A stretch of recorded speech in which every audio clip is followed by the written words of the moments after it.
Greetings, citizens of Earth. My people have developed technologies which allow us to throw off our physical forms and travel great distances in the blink of an eye.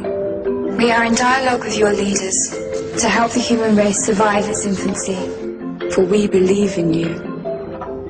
We are helping your scientists find cures for diseases which afflict your bodies, and helping you to preserve your planet's most precious resources. Many among us wage peace, and one day, with our help, war may be a thing of the past.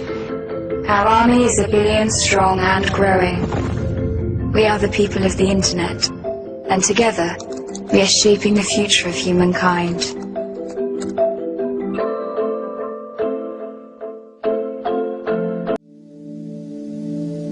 There were giants in the earth in those days, and when the sons of God came in unto the daughters of men, and they bare children, the same became mighty men, which were of old men of renown.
September 1994, over 60 children from this school in the suburbs of Harare, Zimbabwe, witnessed several objects landing and 2 beings coming out. Just over 2 months later, John and Dominique came to the scene to work with the children, their parents, and the teachers still suffering from shock. John, who essentially specialized in child psychiatry, devoted a great deal of time to interviewing the children. Something scared you, is that right? Yes. What scared you? The noise. What noise? The noise that we heard in the air. You heard a noise in the Yes. air? What was it like? Like a roar or a buzz or a hum or what kind of a noise? It was like someone was blowing a flute. It was scary myself. It was scary because you saw something yourself? Yes. I saw a little object hovering. It was quite big actually, and then there was little ones all around it. We saw something silver, and then we quickly ran to the logs, and we saw a silver thing, and we saw a man standing next to it. What did it feel like when he was looking at you? I felt scared. It felt scared? What was scary about it? Well, I felt scared because I've never seen such a person like that before. Did you see the eyes? What did they look like? They were going like that. Where was the pointy part? Was the pointy part in here or was the pointy part out there? Up there. And what was the feeling when you looked at the eyes? It was scary. And what scary? Why? What made it scary? The eyes looked evil. Evil. And what was evil about them? Say what you mean by evil.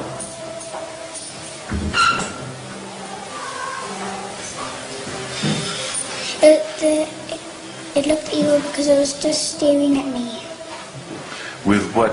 Staring at you as if what? As if to do what? As if it wanted to come and take us. As if it wanted to come and take you. That was the feeling you got? That it wanted you to go with it? Did you feel like you wanted to go with it? No. Did you feel, what was the effect on you when you felt it wanted to have you go with it? I just walked away and I started crying. Both of them were running. One was running in the trees, and the other one was running across the ship, because there were also trees here. The eyes were like more pointed as they came in toward the center of the head, is that? No, more circular. And this was all black in here. All black. Now you've made pupils. Did they actually have pupils or Yes, was the it pupils solid were black? white. What? The pupils were white like that. You saw white in the center? Yes, like that. Was he near the silver object or was he far from No, it? on top. On top of the silver object. Okay. And did you look at him? Yes. Did he look at you? Yes, then he gave me the creeps, then I stopped looking Gave you at the him. creeps. Actually, in your drawing, you showed him standing up, didn't you? Yes, I had to draw him standing up because I couldn't draw him sitting.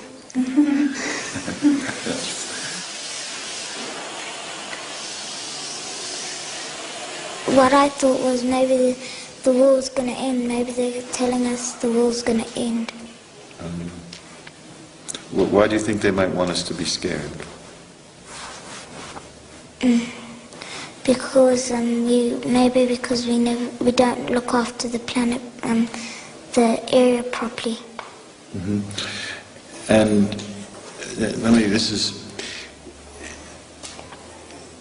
is this an idea that you have had before, that we don't look after the planet properly in the air, or did this idea come to you when you had this experience? When I had this experience. And how did that idea come to you from this experience? This is a little hard, but try to be with me here, okay? How did this idea come to you when you had this experience?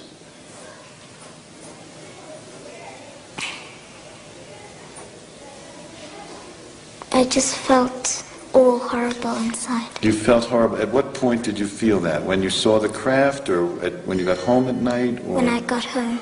You had that horrible feeling when you got home? Yes. And say more about that horrible feeling, Lisa. What was it like? It was like in the world, all the trees will just go down and there will be no air and people will be dying. Mm-hmm. And those thoughts came to you, had you had those thoughts before this experience? No. No. And how did those thoughts come to you? Did they come to you from the craft or from... From the man. The man. And the man, did the man say those things to you? How did he get that across to you? Well, he never said anything. It's just that the face is the eyes. What was the sense you got from those eyes? He was interested. Congressman Kucinich, I want to move to a different area because this is a serious question. The godmother of your daughter, Shirley MacLaine, writes in her new book that you cited a UFO over her home in Washington State, that you found the encounter extremely moving, that it was a triangular craft, silent and hovering, that you felt a connection to your heart and heard directions in your mind. Now, did you see a UFO? I did, and the rest of the account, it was unidentified flying object, okay? It's like, it's unidentified. I saw something. Now, to answer your question, I'm moving and I'm also going to move my campaign office to Roswell, New Mexico, and another one in Exeter, New Hampshire, okay? And also, you have to keep in mind that Jimmy Carter saw a UFO, and also that more people in this country have seen UFOs and I think approve of George Bush's presidency. Actually, and so, wait, we're just getting started here. No. I mean, we have about 14% of Americans say they have seen UFOs. I'm going to move. What was the percentage? 14%. What was that percentage? 14. Thank you. I want to see. I'm going to ask Senator Obama a question in the same line. The 3 astronauts of Apollo 11 who went to the moon back in 1969 all said that they believe there is life beyond Earth. Do you agree? You know, I don't know, and I don't presume to know. What I know is there's life here on Earth, and that we're not attending to life here on Earth. We're not taking care of kids who are alive and unfortunately are not getting health care. We're not taking care of senior citizens who are alive and are seeing their heating prices go up. So as president, those are the people I will be attending to first. There may be some other folks on their way. Before Gordon Cooper entered the space program, he had his own encounter with a different type of space traveler. While flying over Central Europe, his fighter squadron came upon a formation of UFOs. There were a number of extraterrestrial vehicles out there cruising around, flying the same kind of formation we fly in our fighters. They didn't have wings, they were saucer-shaped, and we never could get as high or as fast as they were, so to really positively identify them, but they were metallic looking and saucer in shape. And they could do a few maneuvers that we couldn't do in an airplane, like just horizontally displace themselves rapidly, be flying along and just move over rapidly. Gordon Cooper's UFO sighting wasn't his only close encounter. In 1958, he was working as a project manager at Edwards Air Force Base in California. I had a film crew working for me on a project I was doing to put a precision landing system in on the edge of the dry lake bed. And they were filming the various stages of the installation. And a small saucer apparently flew overhead and put down some landing gear and landed out on the dry lake bed, only about 50 yards out. And these were old pro cameramen who were used to flying in all kinds of vehicles to take all kinds of pictures. And so they picked up their cameras and started over toward it, and going to get some close-ups. And with that, it lifted up, put the gear back in, and at a very high rate of speed disappeared. So they came in to tell me what happened. I told them to get over to the lab and develop the film immediately. And I would go and look in the book, regulation book, and see what you're supposed to do, who you have to call to report these kind of incidents, which I did. And by the time they got back with the film, there was a higher and higher and higher ranked man preceding the last one assuring me that I had to get those negatives into a pouch, and that they had made arrangements already to get our commanding general's airplane reserved and take the films to Washington. In an effort to organize open investigations of UFO sightings, Gordon Cooper wrote a letter to the United Nations in 1976, appealing for assistance. His letter stated, these are extraterrestrial vehicles visiting from other planets. And it was presented to the council and certainly made a lot of people aware of a number of things that perhaps they had not been aware of before, so maybe it opened a few eyes. Today, at age 76, Gordon Cooper reflects upon his experiences.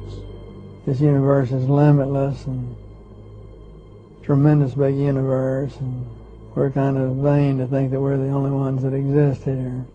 Now, here in Britain, details of hundreds of UFO sightings have been released, unidentified flying objects. The Ministry of Defence files, which contain photos, letters and drawings of apparent close encounters over the last 20 years, have now been declassified. Look closely at this image of the night sky above Boston in Lincolnshire, and particularly at the speck of bright light to the top right of the photo. The picture of the strange object was taken by a police officer. Until now, it's been held in MOD files, marked classified. Also in the once top-secret files, a report that a triangular UFO was seen hovering near former Home Secretary Michael Howard's house in Folkestone. The records reveal a sighting here in Highbury in North London 16 years ago. A man said that he saw a globe-like, planet-like object in the sky. It was glowing and there were red flashing lights apparently. Haven't caught sight of it today though. Here's an image of a UFO seen hovering over Watford, drawn by the man who says he saw it. It looks rather like a jellyfish. This unidentified flying object, apparently seen in Malmesbury, looks more like a traditional flying saucer, and a bit like this one, reportedly seen in Llandudno. So do UFOs really exist? I don't really believe in UFOs. Quite categorically, I believe they exist. The world is forever changing and growing, so yes, I do. One of the best known and most controversial cases took place near Snowflake, Arizona on November 5th, 1975, at a time when there were few reported cases of alien abduction. The everyday life of logger Travis Walton would never be the same. This is his story. Well, this was a long, hard day. We had just finished work. I was tired, but I was looking forward to a long drive home. The crew had worked until after sunset, hoping to complete the logging contract for crew boss Mike Rogers before the first snowfall. Travis, Mike, and 5 other loggers squeezed into a pickup truck. They were driving back to town when, they say, something very strange happened. Just as soon as we got around the trees that were between us and it, we saw it hovering just less than 100 feet away, and wow, it was just like, you know, we come around these trees and wham, it's just the sight of this thing was just so intense. Nobody else got out of the truck, just him. I wasn't about to get out. At first I was, you know, kind of showing off for them, thinking that this thing was just going to take off before I got up close to it. But the closer I got, the more I realized it wasn't going anywhere, and I was starting to have second thoughts. Well, I yelled at him to get the hell back from there, you know. What are you doing? You know, it looked dangerous. I'd already decided I needed to make a run for it. I raised up and turned to go, and something hit me. Something shot out of the bottom of this thing, and it hit him in the head and chest area. It was a beam that came down, but it created like an explosion of some kind, like an explosion of light. I didn't know what happened after that. I was just completely out. His companions panicked and fled, leaving Travis motionless on the ground. When they returned a few minutes later, the alien spacecraft had disappeared. They began to look for Travis. All these tough logger guys, you know, at least we think we are, and when we get out of the truck, we meet in a huddle right in the headlights of the truck, and we start walking around looking for Travis, all in this little tight huddle, just scared to death. I was nauseated, I was so scared. Travis was nowhere to be found. The next day, Their story was all over the news. The townspeople mounted an extensive search of the grounds and combed through vast tracts of the forest for clues. When the search failed to uncover any trace of Travis, Sheriff Marlon Gillespie suspected foul play. I was probably leaning more towards a crime of violence of some sort. I felt that eventually one of them would spill the beans and tell us what had happened. Local gossip pointed the finger at Mike Rogers and the crew members. To clear their names, they agreed to take polygraph tests. 5 of the 6 men passed. The test on the 6th man proved inconclusive. 5 days after his disappearance, Travis says that he awoke on the side of the road a few miles from where he vanished. He staggered to a phone booth and called home. And then when I found out how long I'd been gone, I was so blown away by that I was kind of like catatonic for a while. The United Nations, right? A place where nations come together and have discussions and unite, and they unite under the United Nations. They have now appointed an Earth contact for aliens. Just in case, right? Just in case we are visited by somebody from another planet or galaxy. Right. I love it. Finally, the United Nations is being proactive. Right. Okay, they're doing something to prepare because they say they need a plan in place in the event that someone tries to make contact from another world. But hold on. What? When you put it that way, you know, let's say we are visited. Yes. First thing people are going to say, well, why weren't we prepared? Why would we have somebody waiting at the door? Why didn't we have someone that that had an office we could go to? Well, that's absolutely right. And so she is an outer space liaison, basically. Her name is Maslin Othman. She's an astrophysicist, and she is the person, when they say, take me to your leader, she's the leader. She is the leader that will communicate with them. Declassified U.S. government documents and witness testimony from former or retired U.S. military personnel confirm beyond any doubt the reality of ongoing UFO incursions at nuclear weapons sites. When I say UFO, the witnesses have described these craft as disc-shaped or cylindrical-shaped or spherical. These objects are capable of both hovering and high-velocity flight, usually completely silently.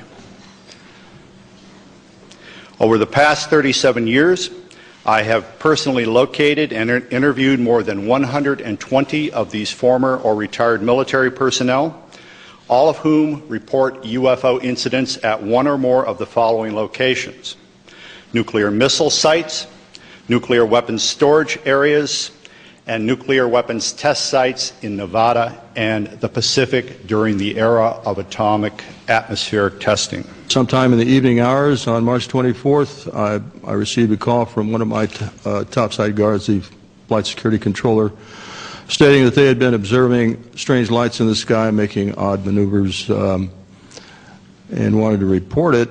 I thought it was kind of a strange report, but I took it seriously. You have to understand we were protecting nuclear weapons, and the reports we generally got were very professional. At any rate, I kind of dismissed the call. He called back about 5 minutes later.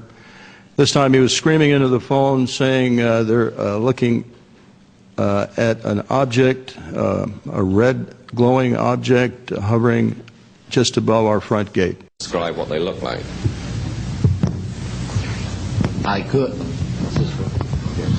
but it would probably take a whole lot of time. The reason I state that, when I got out in 1989, we had cataloged 57 different species. You have individuals that look very much like you and myself that could walk among us and you wouldn't even notice the difference, except for some of the things that they might be able to go ahead, even in a dark room, and touch an object and go ahead and identify what color that object might be. They would have a heightened sense of smell, sight, hearing. The situation is that you have various types of what we normally call grays. We didn't call them grays in the military, but you had at least 3 types of the grays. You had some that were much taller than we were. The unique thing that I'd like to point out for the most part is that the entities that we did catalog were in fact humanoid. Now this created a situation where the scientific community was trying to figure out why that would be the case, because you would expect that if life evolved on other planets that they would take on some type of other being, so to speak, not necessarily look humanoid or be bipedal such as we are. But apparently we got quite a few of the species out there that are humanoid in appearance, and that creates a question that yet has to be answered by science. This Sumerian cylinder seal from a Berlin museum is astonishing for several reasons. First, it depicts our solar system with the sun at the center and the planets arrayed around it, a fact not known to European science till around 300 years ago. It also shows the planet Pluto, which we didn't discover till 1930. And amazingly, there's another planet, which the Sumerians called Nibiru, and believed that it was from where the Anunnaki, or celestial giants, came from. If you look at the three figures depicted here, they all look more or less the same size. But if you bear in mind that this figure of the deity, that he is seated, and you add from the knee to the hip to his size, you will realize that he is about 10 feet tall, a giant, one of those who from heaven to earth came. The Maya and Incas of South America believed a race of giants existed on Earth before the Great Flood. So did many other ancient civilizations. Some took them for gods, others left likenesses of them in stone or wrote about them in their histories. The Greeks and Romans told of blood falling from heaven and landing in the lap of the earth goddess Gaia, who gave birth to the Titans, a race of fearsome giants.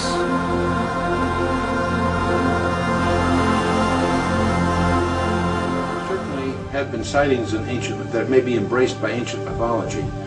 The idea that the modern sightings might have a relationship with the ancient Nephilim events of the Old Testament is conjecture on the part of some of us as scholars, but I think it would seem to be consistent with the remarks of Jesus himself. As Jesus himself said, that as we get to the end times, he says, as the days of Noah were, so shall the days of the Son of Man be. Now that, what he might mean by that is simply that it was business as usual until the judgment came. And that's what many scholars would infer. But there are many scholars that believe the text implies even more than that. In order to understand what Jesus meant, we need to understand what the days of Noah were like. And clearly the 6th chapter of Genesis demonstrates that the purpose of the flood of Noah was to deal with what was in effect a gene pool problem. Baalbek in particular is a very good example. That has the trilithon. Those are the largest stones in the world ever used for construction. They're so large we don't even know their actual weight. Those stones were somehow quarried, moved 5 miles, lifted 25-30 feet in the air, and placed together so closely that you can't fit a razor blade or a piece of paper in between them. We have no idea how they did it. We don't have a crane in the world that can lift weights anywhere near what those things are. No one knows for sure, but according to Arab tradition, the earliest temples were built here after the Great Flood by a tribe of giants for the biblical king Nimrod.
To do that, they could deploy millions of mirrors in space, encircling the whole sun and feeding the power to one single collection point.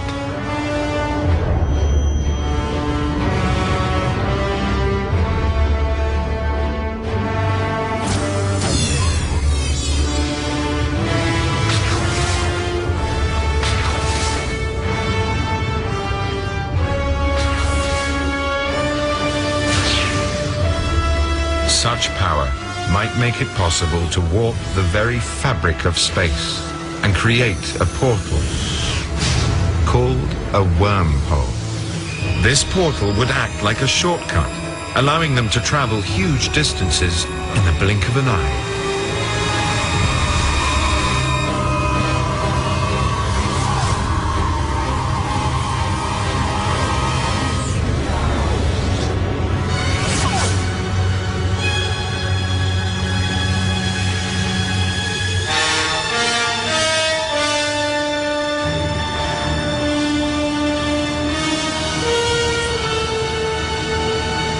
Like us, they would probably have evolved from a species used to exploiting whatever it can.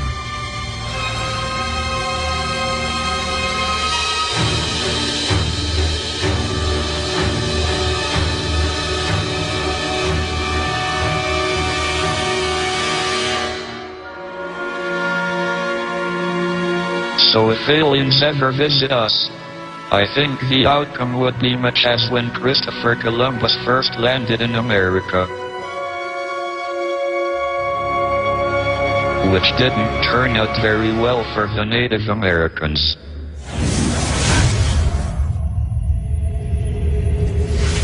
So the journey that started with the search for water has led us to far-off worlds that I think probably do exist.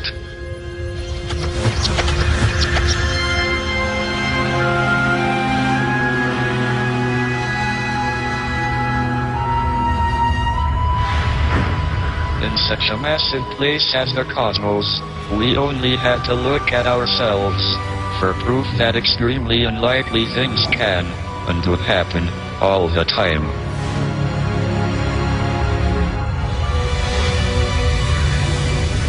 Let's just hope that if aliens do find us, they'll come in peace.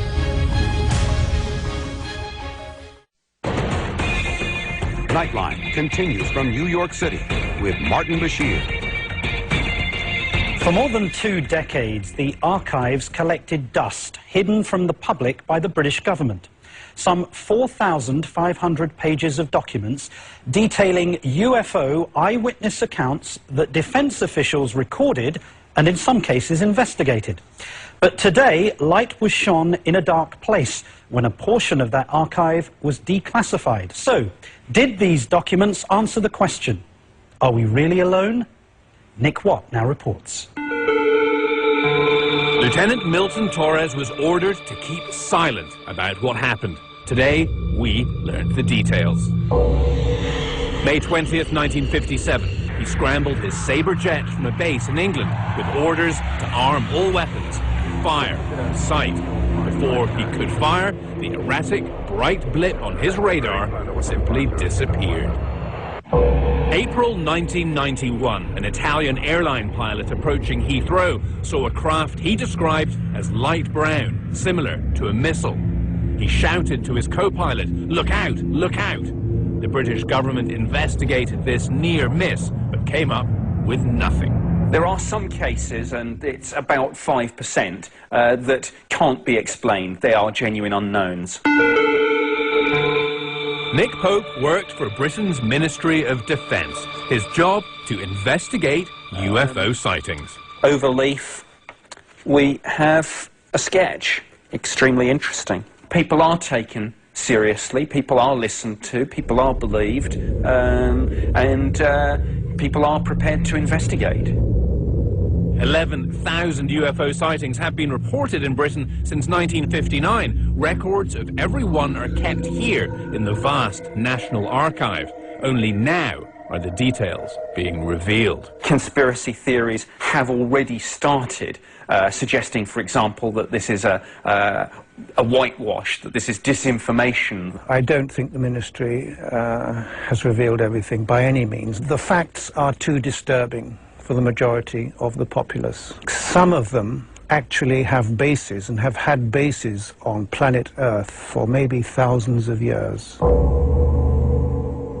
Any day now, the most contentious file of them all will be opened. The file on Rendlesham Forest, Britain's equivalent of Roswell.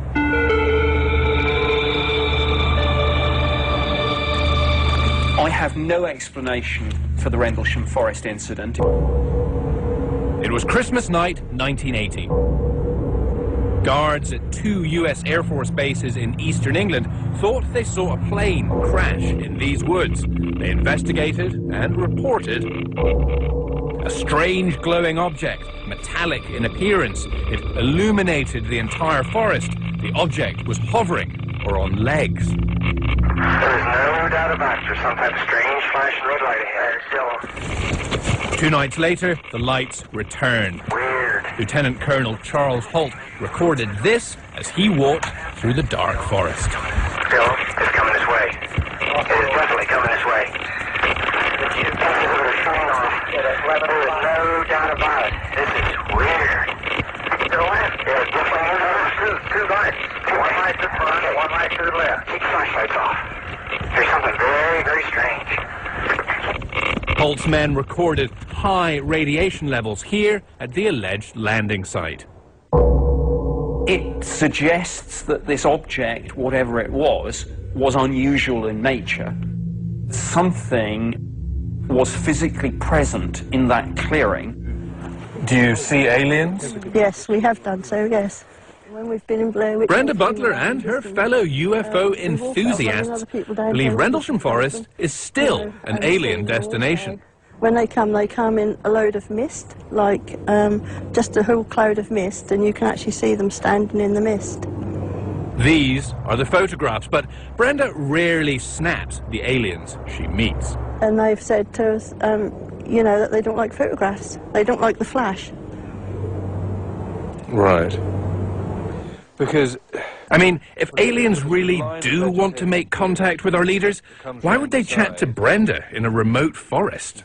Ridicule is the principal tool used to discredit the subject.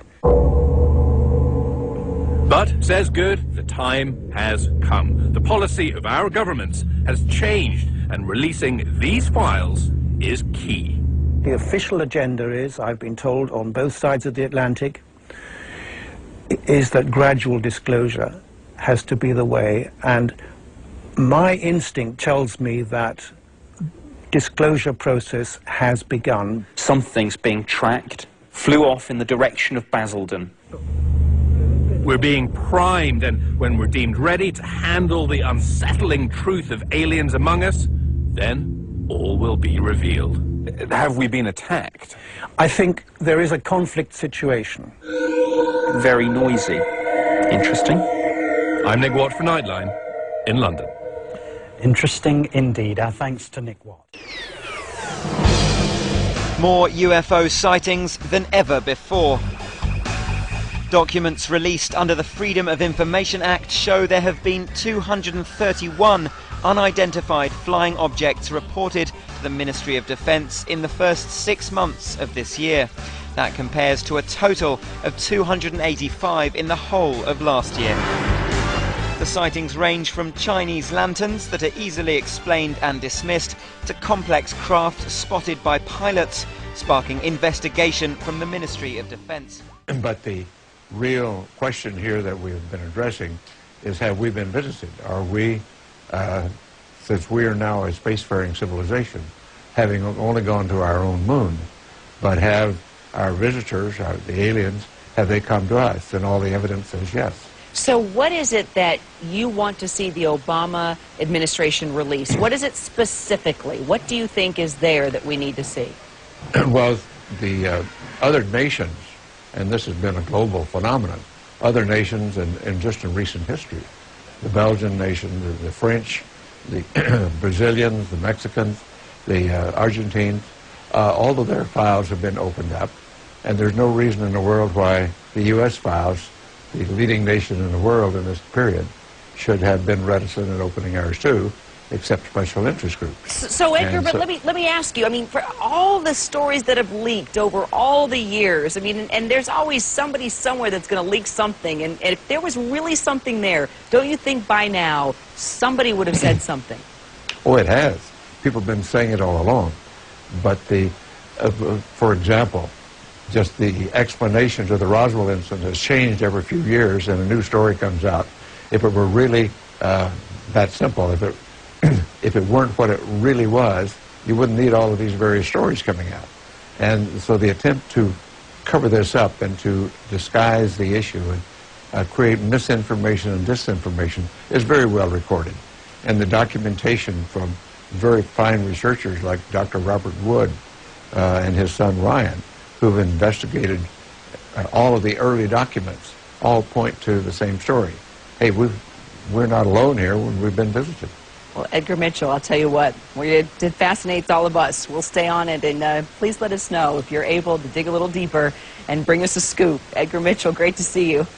Thank you. A UFO hovers over one of the holiest sites in Islam, the Dome of the Rock on the Temple Mount in Jerusalem, the spot where the Prophet Muhammad ascended to heaven, built on top of a site sacred to Judaism. An American woman takes it all in her stride, seen it all before. We've seen them in Mississippi like this, but never like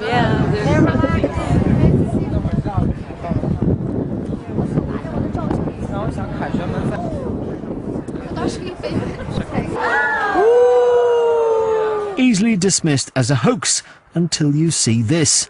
The same event, or so it seems, filmed from a different angle by someone else. The glowing ball of light dropping until it hangs just over the Dome of the Rock. These spectators a little more impressed. Whoa!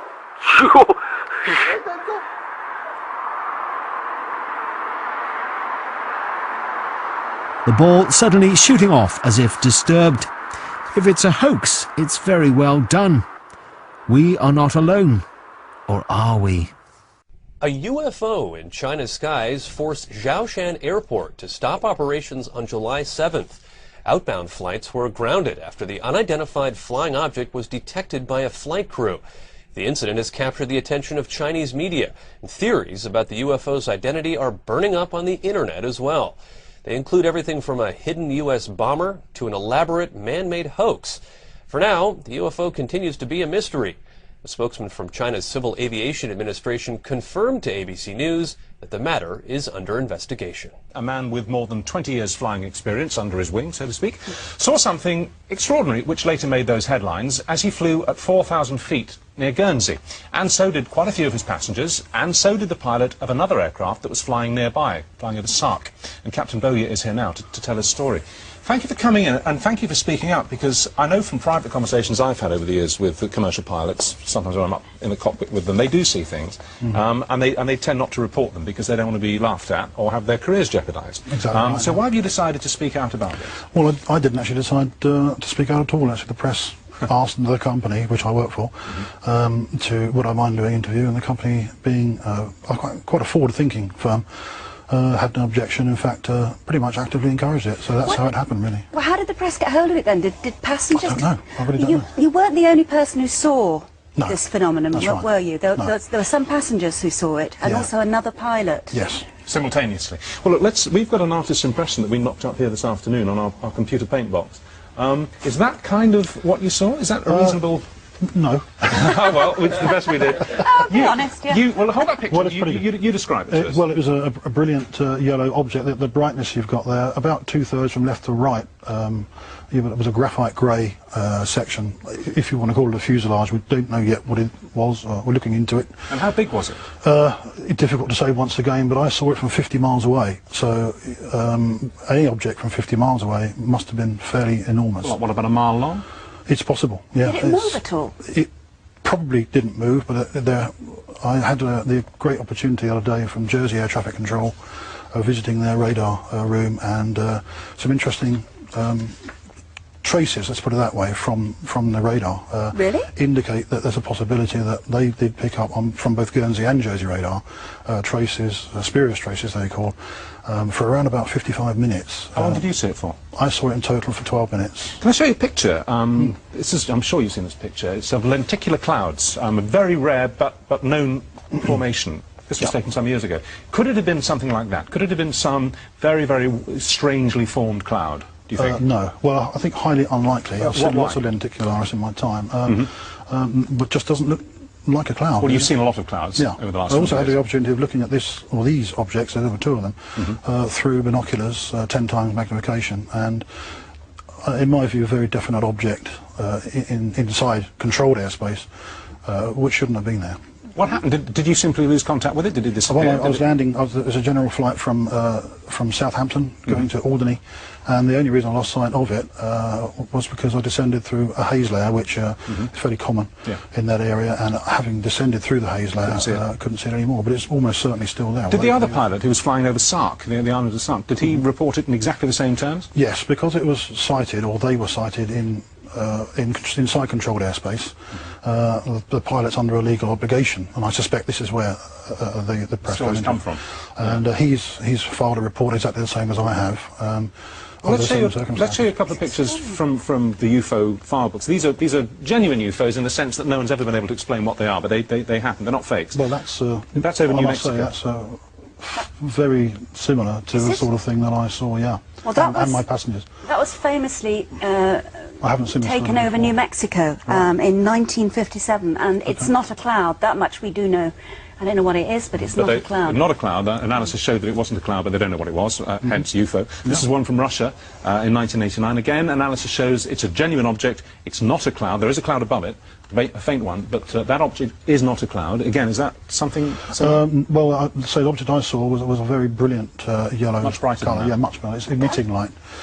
Good. It was emitting. You think it was emitting light? Well, there was cloud above it and all the way down to Guernsey. And, so it could have been reflecting sunlight. Well, that was what I first thought before I looked at it through the binoculars. That there's a lot of vineries called greenhouses in Guernsey, and the sun may have been reflecting from one of these vineries to the aircraft. You often see them in France as well on the way down to the Channel Islands, and because the aircraft moves position and these reflections are fixed in place, they often disappear. They always disappear. This one didn't disappear; it just stayed stationary. If you had to take an instinctive guess, and I'm saying it's guess, so I'm not asking for professionals, because how could you possibly know? Would you say that it was something of this planet or something from outer space?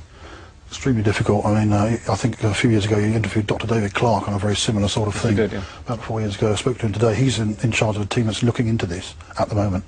I have been asked a question by the press, and my simple answer was, I don't think it's from around here.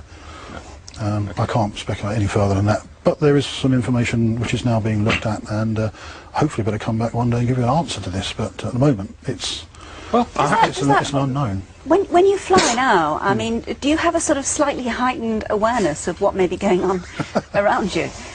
I think, yes, definitely. Yeah, it's not the first object I've seen personally, and I've spoken to a lot of other commercial pilots since this has happened, and they've said on the quiet, come round the corner, I want to tell you about what I saw. Absolutely, and I think what's going to happen now, this may have opened the can, and I think what all professional pilots out there ought to be looking at is actually reporting everything they see and actually getting it itemised and written into the CAA, and then perhaps we will find. Well, I have to say the unofficial first-hand accounts I've, as I say, had from professional pilots, many of them with as much experience as you have, and they're not putting me on, are extraordinary. Some things that some guys have seen. Some see nothing in their entire career. We interviewed a British Airways pilot who also came out in the 1960s. He saw a silver disc, didn't he? He picked it up on his radar. It was picked up on ground radar over the Bay of Biscay. Pretty big, and it travelled at immense speed, way faster than the speed of sound, and disappeared under his right wing. And it was a round silver disc, like they're supposed to be. Extraordinary. Well, this object looked like a CD disc on edge, if you like, but very sharp and extremely well defined. Well, thank you very much for coming in and describing it to us. That's fascinating. Thank you. Thank you. Welcome. Only 12 men have ever walked on the moon, and the man who did it the second time anyone walked on the moon was Buzz Aldrin. He was part of the first mission that got there. The NASA astronaut on Apollo 11. He's here with a model of Apollo 11. He was with the first pair with Neil Armstrong, of course. And Buzz, the panel remains so that they might want to pop something at him. But Buzz, what's your connection with this program? What did you see? What did I see? Well, we the first day out, maybe 6 hours after launch, we were scheduled to make a mid-course correction.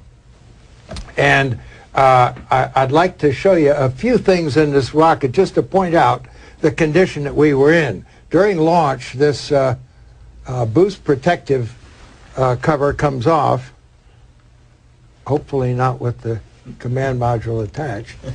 And then the first stage drops off, the second stage drops off. Unfortunately, I can't take this apart, but there's the third stage, and inside is the lunar module, and this is the command and service module. Once, after going an orbit and a half around the Earth, we fire for 5 minutes this engine here, and we head toward the moon. Now, shortly after that, we separate the command and service module, and it turns around like this, and it docks with the lunar module. I'm going to have to be pretty ambidextrous. Are we getting to a UFO? We're getting to that, yes. I only ask in view of time. I know. This is fascinating. You don't want me to be the jury of all these people, no, I don't. All right. Now, notice these 3 and 4 panels. Whenever the command module separates and turns around, those panels go off in 4 different directions.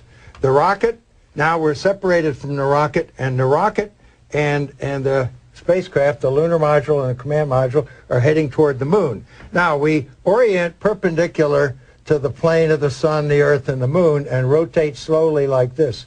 And we can look out these windows and see the Earth drift by and see the moon drift by. What did you see? And I saw a light out there. Okay? This is after we had witnessed the upper stage rocket next to us make an evasive maneuver to miss the moon. Later missions, it crashed into the moon so that we could determine the seismic effect of crashing into the moon. So you saw a light? So we saw a light, and we thought, wonder what that is. You know, there are a lot of lights out there when you're not looking in the direction of the sun. There are a lot of stars, and they're all fixed relative to each other. Now, one of them starts moving, or it's moving, and we know that that's another object. It's not a star. Stars don't move. Well, they move, but they're so damn far away that we're not going to see. Hold on. How long did it follow you? Exactly. That's why I started to do this. Now, we know that if we were to say, Houston, we got a light out the window, it's going along with us, heading for the moon, a lot of these guys are going to go ape, you know, and it's really going to endanger the mission and occupy a lot of our time trying to explain what's going on. All right. So we very shrewdly, Neil did, said, Houston, where is the upper stage? And they didn't know right away, but they said, we'll check with the guys in the back room. The guys in the back room in 10 minutes came back and said it's 6,000 miles away. Oops. Well, we figured that's not what we're looking at. So we started thinking a little bit more about these 4 panels, and I'd seen a graph where it showed the separation distance that was calculated before liftoff, before the whole mission went, of where these panels would be in case the spacecraft made some maneuver, and they guaranteed there'd be no contact. Hold it right there. You got me held. I'm going to hold Buzz. We're going to add the governor. We'll figure it all out how to do it. And close with all of them, because I'm suddenly involved in this. What the hell was that? What did you see? What did I see during the flight? Yeah, we saw one of the 4 panels to 99.999. And these are 3 guys who have flown in space twice and have looked out at the stars and all sorts of things. So belief, yes, we certainly saw something. We could see, look at it in a second. I know, it was one of the panels, yeah. So that's it. One of the major reasons that ufology hasn't been properly recognized by the scientific and journalistic community have been the staunch efforts of the astronomical community coupled with the SETI community to say there's life out there, but they ain't coming here. And therefore this UFO stuff is nonsense. They've been saying that for a long time. They won't look at the UFO evidence, but they have their own agenda to point out to us. they don't often tell you the underlying assumptions. This should not be surprising. In the newest book that John mentioned, we have a whole chapter on space, aviation. There are 14 chapters. Kathleen and I each did 7. And the point is that smart people have been saying basically stupid things for a long time. And astronomers have taken the lead. And, you know, I'll let a psychologist or a psychiatrist figure out why. The resistance to the new, the different. But before I get into that, let me give my usual two-minute introduction to where I stand, so there'll be no question about the position that I hold. After 52 years of study and investigation, I'm convinced that the evidence is overwhelming that Earth is being visited by intelligently controlled extraterrestrial spacecraft. In other words, some UFOs are alien spacecraft. Most are not. I don't care about them. Most isotopes aren't fissionable. So what? You want to build a reactor, use the one that is. Secondly, we're dealing with a cosmic Watergate, meaning some few people within governments around the world have known since at least July 1947, when bodies and vehicles were recovered in New Mexico, that indeed some UFOs are alien spacecraft. They didn't say the government knows, some few people within government. The third conclusion is, despite the rantings of the noisy negativists, that there are no good arguments against the first two. Not that people haven't tried, but none of them stand up when compared to the evidence. And finally, fourth, we're dealing with the biggest story of the millennium. I'm not a mollycoddler. I don't walk gently into that big night. Now, you put all that together, we're talking about the biggest story. I say millennium because if I said 2, then I'd get into religious arguments, and I don't want to get into those. Not here now. Okay. Now, one would think, therefore, that people interested in outer space would be in the forefront of those looking at the UFO evidence. And at one time, people like Dr. J. Allen Hynek, an astronomer after all, Air Force consultant on Project Blue Book for over 20 years, author of an excellent book, The UFO Experience. You'd think that astronomers today would naturally refer you to Allen's book. No such luck. Instead, we get told that there is no evidence. Look at these pictures. This UFO that you see right there was witnessed by hundreds of people back in 2006. This was over Chicago's O'Hare Airport. Pilots witnessed it, military officials witnessed it, and the FAA admits it was on their radar. The author, who has spent 10 years interviewing government officials who saw this strange sighting, is here to tell us about it next.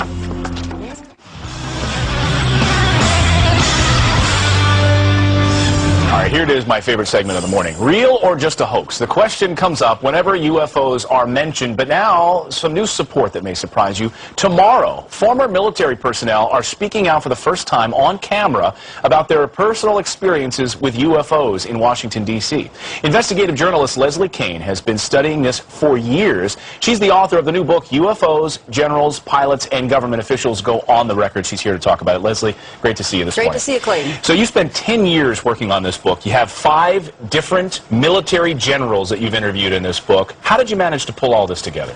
Well, I mean, as you said, I've spent a long time working on it. I've published lots of stories on it in mainstream media, and over the years I started to reach out to some of these very high-level contacts, which you said are generals and military people from around the world, government officials who have investigated this, and just made it a point to get the most official and the highest level data that I could about the subject. What I love about your book is you don't put any stories in the book that could be argued with.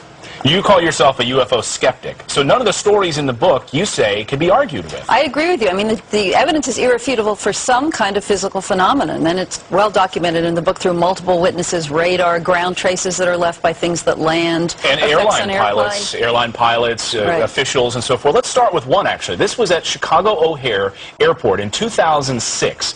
This was witnessed by dozens of people there at O'Hare, and pilots as well. Tell us what happened in this one that ended up shocking a lot of people.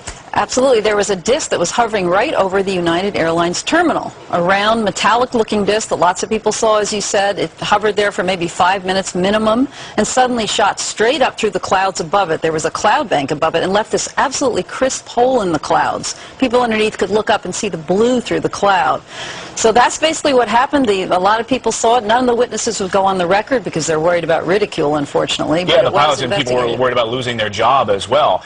Some other people in Phoenix were worried about losing their jobs for going on the record about the Phoenix Lights. This is one of the most famous UFO encounters ever. And take a look at this video. Thousands of people witnessed this over Phoenix. In fact, you in the book interviewed the governor of Arizona at the time, Fife Symington, about this, right? Absolutely. Not at the time, but years later, and he is, in fact, probably one of the most famous witnesses because, as you said, he, too, was afraid of ridicule. While he was governor, he saw this object that lots of other people saw, but didn't say anything about it for 10 years.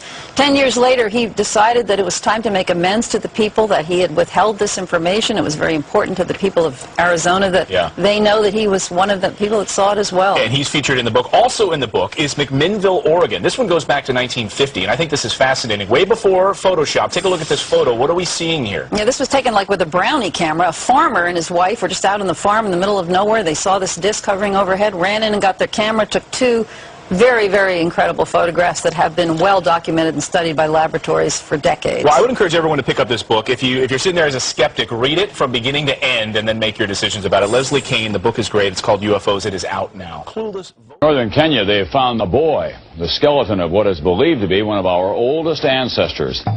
By using carbon dating on that skeleton and others, scientists have formed a consensus about when the first humanoids evolved. But something extraordinary happened 30,000 years ago. After millions of years of slow evolution, humans began a rapid advance from cave painters to sophisticated pyramid builders. You don't have pyramids, and you don't have basket weaving, and you don't have metallurgy, and you don't have all of these anomalies just popping out of the blue. We have whole mathematical concepts with no antecedent, stages, which we know must have existed. People in American Fork and Highland reported some strange happenings in last night's sky. They did, and they want to know what was hovering over that area between 7:15 and 7:30 last night. ABC4's Barb Smith is taking action to find out what it was, Barb.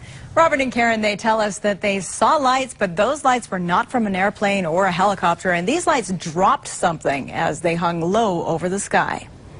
I don't believe in extraterrestrials. Lynette Chittister doesn't believe in close encounters. Neither does Mike Galbraith. And when people tell me this, I think, oh, it's you're just seeing things or people are making things up. But last night, both saw something in the sky that they can't explain. Mike was in the Air Force and says the lights hovering in the sky were unlike any he had seen.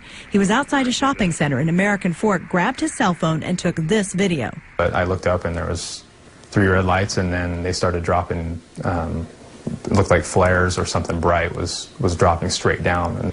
Lynette saw it too at her home in Highland. And I noticed over the roof of the garage a red light and a white light. And the red light isn't flashing, that's like an airplane light does. That's what drew my attention to it. She says soon there were 3. And out of the red light comes like a firework, the phosphorescent silver.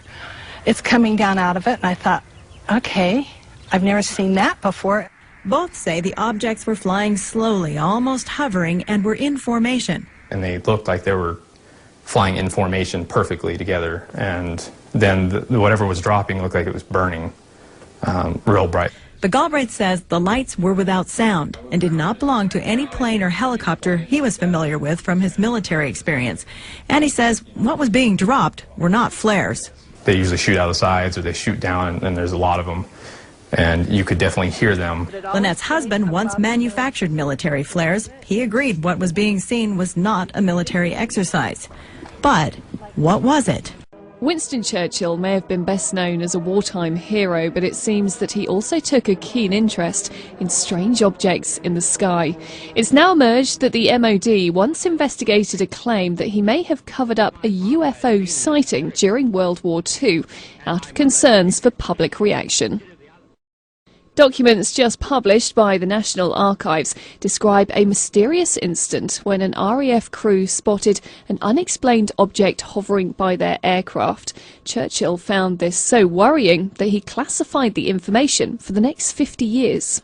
If the full facts were released, I think Churchill was close to it.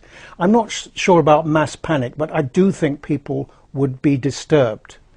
I can say that because there are certain unpleasant and alarming aspects to this subject.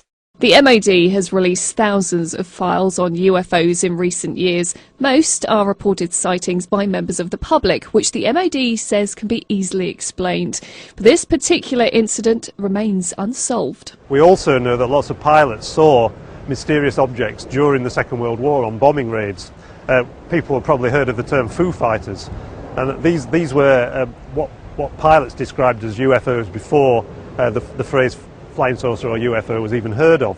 So I think it's quite possible that maybe Winston Churchill really was involved in this incident.